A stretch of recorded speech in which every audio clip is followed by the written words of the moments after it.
पहाड़ों पर बर्फ भी गिर रही, टूरिस्ट भी गिर रहे। क्या गजब हो रखा है। पहाड़ों पर भयंकर बर्फबारी, मौज करने पहुंचे सैलानियों के साथ ऐसा क्या हुआ कि सब घबराए हुए हैं। अब इसका चैप्टर। बर्फबारी और नए साल के पहले लंबे वीकेंड का ऐसा कॉम्बिनेशन बना कि बर्फबारी की खबर सुनते सब पहाड़ की तरफ निकल लिए। लेकिन वहां हो गया कांड। हजारों पर्यटक एक साथ पहुंच गए तो पहाड़ों पर लग गया लंबा जाम। कई लोग तो 20-25 घंटे एक ही जगह पर फंसे रह गए। कई लोग बर्फबारी के बीच कई किलोमीटर तक पैदल चलकर शहर पहुंचे। ऊपर से बर्फ में फिसलन अलग। मनाली, शिमला, कुफरी जैसे हिल स्टेशन पर घंटों लंबा जाम लगा रहा, जिसके बाद कई लोग सोशल मीडिया पर अपनी परेशानी बता रहे हैं। दूसरे लोगों को इस वक्त पहाड़ों पर न आने की सलाह दे रहे हैं। जो लोग बर्फबारी के बीच हिल स्टेशन तक पहुंच भी गए वो भी परेशान हैं। फिसलती बर्फ पर खड़े होना मुश्किल हो रहा है। कई लोग तो मस्ती करने के चक्कर में चोट खा बैठे। आप देखिए क्या हालत हो रखी है। बर्फ तो गिरी रही है, लोग गिर रहे हैं।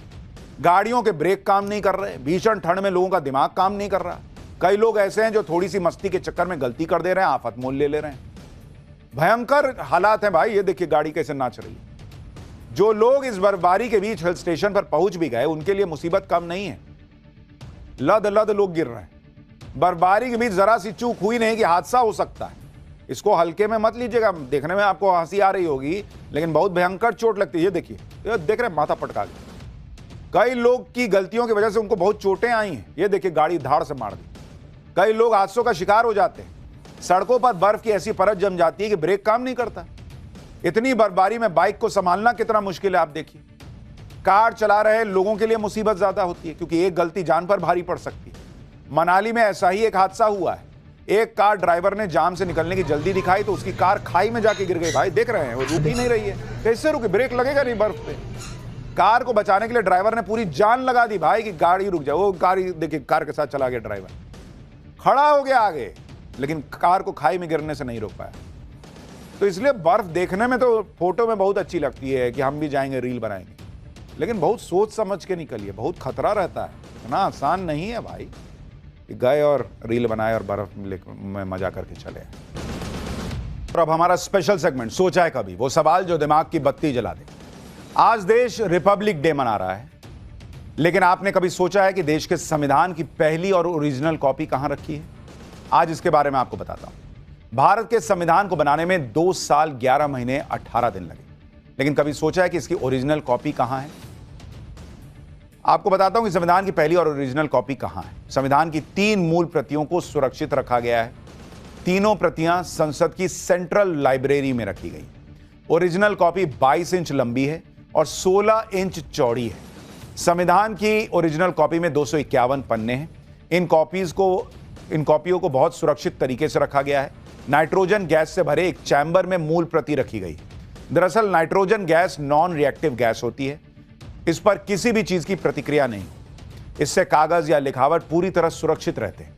हर 2 महीने में संविधान की इस कॉपी की जांच भी की जाती है। संविधान की मूल प्रति पार्चमेंट यानी चर्म पत्र पर लिखी गई है, जो सामान्य कागज से ज्यादा टिकाऊ होता है। जिस कमरे में संविधान की मूल कॉपी को रखा गया है वहां का तापमान 20 डिग्री सेल्सियस मेंटेन किया जाता है और नमी को 30% मेंटेन रखा जाता है। कमरे में रोशनी भी खास किस्म की होती है जिससे अल्ट्रावायलेट किरणें संविधान की ओरिजिनल कॉपी को नुकसान न पहुंचा सकें और इस कमरे में किसी को भी जाने की इजाजत नहीं होती। आज हमें लगा कि रिपब्लिक डे पर आपको इसके बारे में बताना चाहिए। आज के लिए पाठशाला में इतना ही। नमस्कार। खैर, पाठशाला में अब अगला चैप्टर। बागेश्वर बाबा ने सनातन बचाने का कौन सा 5G मंत्र दिया कि 6 लाख हिंदुओं की भीड़ आ गई? बागेश्वर बाबा की कथा में ऐसा क्या हुआ कि सब हैरान, सारे रिकॉर्ड टूट गए? अब इसका चैप्टर देखिए। जब हिंदुओं की बात हो ही रही है तो बागेश्वर बाबा जो है वो सनातन का झंडा बुलंद करने के लिए भारत ही नहीं पूरी दुनिया में घूम घूम कर दरबार लगाते हैं। हिंदू राष्ट्र, हिंदुओं को एकजुट करो, गौरक्षा का संकल्प लेकर आगे बढ़ रहे हैं। और बागेश्वर बाबा को अपनी मुहिम में जिस तरह का समर्थन हिंदुओं से मिल रहा है, वो देश में हिंदुओं को जातियों में बांटकर अपनी राजनीति चमकाने वाले इकोसिस्टम को हजम नहीं होता। इसलिए कभी पर्ची खोलने पर, कभी बिना लाग लपेट के बोलने पर, सब चीज पर बागेश्वर बाबा पे प्रश्न उठ जाता है। लेकिन उनको फर्क पड़ रहा है। वो हर सवाल के बाद अपनी मुहिम में और मजबूती के साथ जुट जाते हैं। और राजस्थान में बागेश्वर बाबा के दिव्य दरबार में भाई साहब सनातन का ऐसा भौकाल दिखा है जिससे सनातन विरोधी इकोसिस्टम आईसीयू में चला जाए। बागेश्वर बाबा ने राजस्थान में कैसे सनातन का तूफान खड़ा कर दिया, कैसे रिकॉर्ड बना दिया। उनके कथा में ऐसा कौन आ गया जिस पे बवाल मचा हुआ है? ये 5G वाला मंत्र क्या है जिसने 6 लाख हिंदुओं की भीड़ जुटा दी? सबसे पहले बात राजस्थान के कोटा में बागेश्वर बाबा के कार्यक्रम में उमड़े सनातनी जन सैलाब की तस्वीर देख रहे हैं बॉस, पैर रखने की जगह नहीं। राजस्थान के कोटा में बागेश्वर बाबा की गौ माता महोत्सव श्रीराम कथा में लाखों सनातनियों की भीड़ उमड़ पड़ी और कथा के आखिरी दिन तो भाई रिकॉर्ड ही टूट गया। कहा जा रहा है कि 6 लाख से ज्यादा श्रद्धालुओं ने एक साथ बागेश्वर बाबा की राम कथा को सुना। पंडाल के अंदर और बाहर जहां तक नजर गई वहां तक सिर्फ और सिर्फ सनातनी भीड़ दिख रही थी। 6 लाख का दावा है बॉस, कोई मामूली नंबर नहीं है। यही नहीं, रामकथा की शुरुआत से पहले निकली कलश यात्रा में भी गजब की भीड़ जुटी। ऐसा लगा मानो पूरा कोटा शहर बागेश्वर बाबा की रामकथा से पहले कलश यात्रा में शामिल हो गया। देख रहे हैं, यानी बागेश्वर बाबा लगातार धर्मांतरण के खिलाफ एक लड़ाई लड़ रहे हैं और उसके लिए हिंदुओं को कह रहे हैं कि भाई क्या हो रहा है, समझो इसको। बागेश्वर बाबा की कथा में भक्तों की रिकॉर्ड तोड़ भीड़ देखकर वहां लोग वो लोग क्यों परेशान नहीं होंगे जो हिंदुओं को जातियों में बांटने की पॉलिटिक्स करते हैं। ऐसे लोगों से बचने के लिए बागेश्वर बाबा ने कथा में पहुंचे लाखों हिंदुओं को सनातन बचाने वाला 5G मंत्र दिया। अब आपके मोबाइल में तो 5G है, ये बागेश्वर बाबा कौन सा 5G मंत्र लाएं?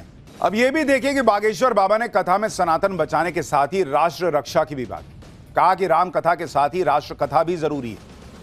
लेकिन विरोधियों को बागेश्वर बाबा को घेरने के लिए मुद्दा ढूंढना था तो मुद्दा बना दिया गया कथा में बागेश्वर बाबा के मंच पर पहुंचे जवानों को। पहाड़ों पर बर्फ भी गिर रही, टूरिस्ट भी गिर रहे। क्या गजब हो रखा है, पहाड़ों पर भयंकर बर्फबारी, मौज करने पहुंचे सैलानियों के साथ ऐसा क्या हुआ कि सब घबराए हुए हैं। अब इसका चैप्टर, बर्फबारी और नए साल के पहले लंबे वीकेंड का ऐसा कॉम्बिनेशन बना कि बर्फबारी की खबर सुनते सब पहाड़ की तरफ निकल लिए। लेकिन वहां हो गया कांड, हजारों पर्यटक एक साथ पहुंच गए तो पहाड़ों पर लग गया लंबा जाम। कई लोग तो 20-25 घंटे एक ही जगह पर फंसे रह गए। कई लोग बर्फबारी के बीच कई किलोमीटर तक पैदल चलकर शहर पहुंचे, ऊपर से बर्फ में फिसलन अलग। मनाली, शिमला, कुफरी जैसे हिल स्टेशन पर घंटों लंबा जाम लगा रहा, जिसके बाद कई लोग सोशल मीडिया पर अपनी परेशानी बता रहे हैं। दूसरे लोगों को इस वक्त पहाड़ों पर न आने की सलाह दे रहे हैं। जो लोग बर्फबारी के बीच हिल स्टेशन तक पहुंच भी गए वो भी परेशान हैं। फिसलती बर्फ पर खड़े होना मुश्किल हो रहा है। कई लोग तो मस्ती करने के चक्कर में चोट खा बैठे। आप देखिए क्या हालत हो रखी है, बर्फ तो गिरी रही है, लोग गिर रहे हैं। गाड़ियों के ब्रेक काम नहीं कर रहे, भीषण ठंड में लोगों का दिमाग काम नहीं कर रहा। कई लोग ऐसे हैं जो थोड़ी सी मस्ती के चक्कर में गलती कर दे रहे हैं, आफत मोल ले रहे हैं। भयंकर हालात हैं भाई, ये देखिए गाड़ी कैसे नाच रही है। जो लोग इस बर्फबारी के बीच हिल स्टेशन पर पहुंच भी गए उनके लिए मुसीबत कम नहीं है।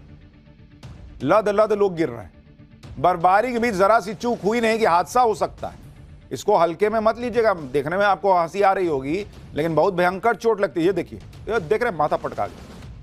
कई लोग की गलतियों की वजह से उनको बहुत चोटें आई हैं। ये देखिए, गाड़ी धाड़ से मार दी। कई लोग हादसों का शिकार हो जाते हैं। सड़कों पर बर्फ की ऐसी परत जम जाती है कि ब्रेक काम नहीं करता। इतनी बर्फबारी में बाइक को संभालना कितना मुश्किल है आप देखिए। कार चला रहे लोगों के लिए मुसीबत ज्यादा होती है क्योंकि एक गलती जान पर भारी पड़ सकती है। मनाली में ऐसा ही एक हादसा हुआ है।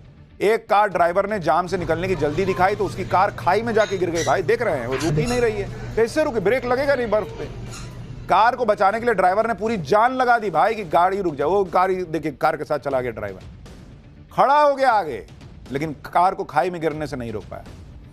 तो इसलिए बर्फ देखने में तो फोटो में बहुत अच्छी लगती है कि हम भी जाएंगे रील बनाएंगे, लेकिन बहुत सोच समझ के निकलिए, बहुत खतरा रहता है। इतना आसान नहीं है भाई कि गए और रील बनाए और बर्फ में मजा करके चले।